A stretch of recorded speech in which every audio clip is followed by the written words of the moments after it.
Alors, dans l'actualité, aujourd'hui, d'abord, ce début d'incendie, là, c'est plus de peur que de mal, là, au 69 avenue de la Cour. C'est un début d'incendie. Moi, je tiens à féliciter Pierre Boucher et toute son équipe parce que, grâce à leur rapidité d'intervention, on a limité des dégâts. Ce qu'on dit, c'est que c'est un secteur, l'avenue de la Cour, autrefois, là, à côté de chez Walpole, la rue, l'avenue de la Cour, quand vous prenez Saint-Jean-Baptiste en direction est et que vous tournez en face des Arts de la Seine, l'ancien cinéma La Fontaine, là, alors vous tournez, c'est l'avenue de la Cour, c'est là. Alors c'est dans ce coin-là là, que ce début d'incendie a eu lieu. Et ce qu'on nous mentionne, c'est que c'est un secteur Manimota difficile d'accès, dont les résidences de la rue Saint-Augustin adjacentes sont très rapprochées les unes des autres. Les premiers répondants du feu n'ont d'autre choix que d'agir rapidement avec une force de frappe maximale dans les circonstances. Et on comprend pourquoi. On parle de ce coin-là particulièrement, mais tout ce coin-là, la rue Saint-Jean-Baptiste, c'est vraiment là, une zone où les maisons sont très collées une de l'autre. Donc, le service incendie doit intervenir très rapidement là, pour éviter des catastrophes. Donc, les dégâts se sont limités à la cuisine, justement en raison de l'intervention rapide des pompiers de Montmagny et de Cap-Saint-Ignace. On parle de modifications apportées au crédit d'impôt dans le cadre de la mise à jour économique présentée jeudi dernier par le ministre des Finances du Québec, Éric Girard. Ça a fait réagir la FADOC qui est d'avis que le gouvernement aurait dû augmenter progressivement l'âge d'admissibilité du crédit d'impôt pour prolongation de carrière plutôt que de le faire passer de 60 à 65 dès 2025. Donc, c'est le réseau FADOC qui nous informe qu'ils ne sont pas nécessairement d'accord, pas complètement en désaccord avec la relance, pas la relance, mais la revue économique là, du ministre, mais on se demande pourquoi là qu'on va aller aussi rapidement alors qu'on aurait pu y aller progressivement. Un succès sur toute la ligne pour la plateforme agroalimentaire de la MRC de Montmagny, c'est quand même là, des 3500 kg de légumes variés d'une valeur d'environ 20 000 $. C'est 35 variétés de légumes qui ont été en grande partie là, remis aux organismes en sécurité alimentaire tels que Soupe aux boutons, Maison de la Frontière et Centre d'entraide familiale. Donc, ce sont des jardins collectifs. Là. L'atelier agricole, plateforme agroalimentaire de la MRC de Montmagny, possède 2 sites de jardins collectifs, à Saint-Paul et à Montmagny. Alors, des jeunes familles, des retraités, des personnes actives du milieu, ces 2 sites ont accueilli des bénévoles de tous horizons.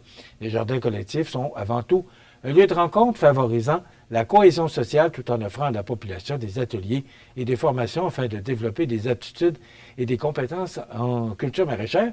Et je me permets de rajouter là, que grâce au soutien de Fonds Jeunesse, Environnement et Innovation de la Fondation Richelieu-Montmagny, qui ont investi 5 000 $, c'est 62 enfants des camps de jour venant de 3 terrains de jeu de Montmagny, Cap-Saint-Ignace et Saint-Pierre-de-la-Rivière-du-Sud, également Saint-Paul, qui ont pu participer à diverses activités grâce à l'atelier agricole. Donc, bravo, c'est une belle initiative.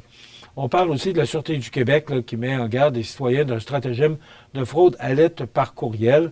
Donc, soyez vigilants. Là. Si vous voyez des gens qui vous écrivent, que vous ne connaissez pas, qui vous demandent de l'argent, c'est pas compliqué.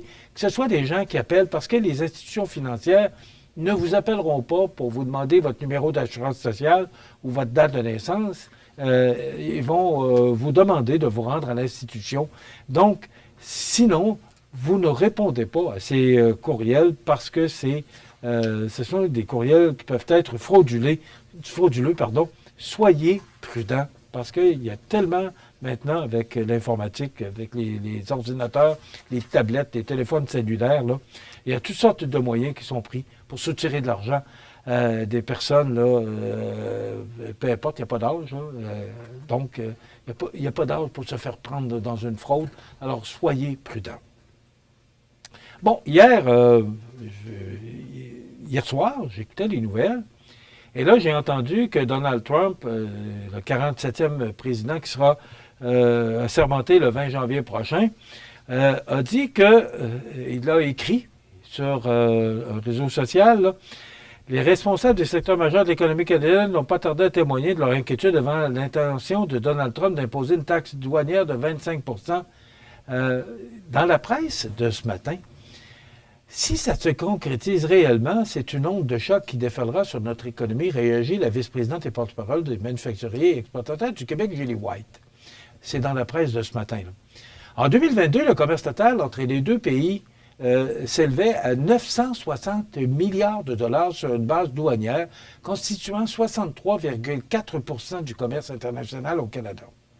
Dans l'industrie aéronautique, si on renverse ça, plus de 80 % de la production est vendue à des clients étrangers. L'augmentation drastique des tarifs douaniers vers les États-Unis aurait des impacts importants dans ce secteur.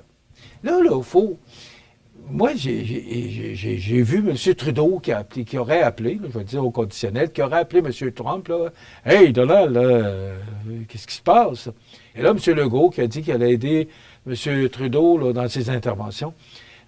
Ce qu'on dit dans le texte de la presse de ce matin, là, qu'elle soit une menace ou non, la déclaration a des impacts clairs sur le dollar canadien, ça c'est une chose, mais à part ça, là, il va être assermenté dans 2 mois. Dans 2 mois, c'est long, 2 mois. Alors, c'est un bonhomme qui a cette tendance-là à capter l'attention, là. Il faut être prudent. Écoutez bien, ce geste vise à provoquer des réactions. Il ne faut pas céder à la panique.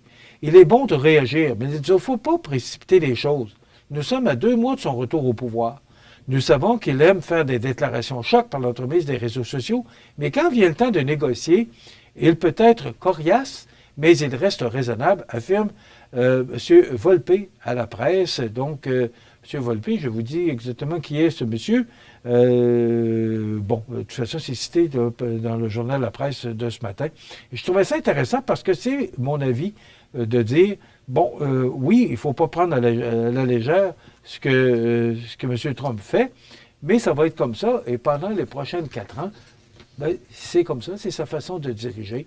Il veut remettre les Make America Great Again, là. Alors, c'est ce qu'il veut faire, et ça a été, avec sa casquette, là, c'est ce qu'il a promu durant toute sa campagne, et même au-delà, là, parce que, bon, je dirais que depuis qu'il a été défait en 2020, qu'il est en campagne électorale. Donc, je pense qu'il faut prendre ça pour l'instant, là, pas avec un grain de sel, mais quand même, il ne faut pas paniquer. Et M. Trump, les Américains, ont autant besoin de nous. Hier, on mentionnait là, au niveau des ressources naturelles, l'hydroélectricité, entre autres, et on fournirait aussi des matières là, au niveau des carburants. Alors, il ne faut pas, c'est 60 %, je pense, au niveau des carburants qu'on fournirait aux États-Unis. Donc, les États-Unis ont besoin du Mexique. Les États-Unis ont besoin du Canada. Les États-Unis ont besoin des pays qui l'entourent. Alors, oui, M. Trump peut faire cette déclaration-là, mais il y a des gens autour. Il y a le Congrès, il y a du monde, là, il y a la Chambre des représentants, il y a du monde autour de lui. Alors, c'est une histoire à suivre, mais moi, j'ai trouvé hier que vraiment, on a pesé sur le bouton de panique parce qu'hier soir, là, tout le monde parlait de ça, puis tout le monde donnait son opinion. Puis histoire à suivre. Les 6 accusés du vol de données chez Desjardins, cités directement en procès, donc c'est dans le Journal de Québec ce matin, sous la plume de Pierre-Paul Biron.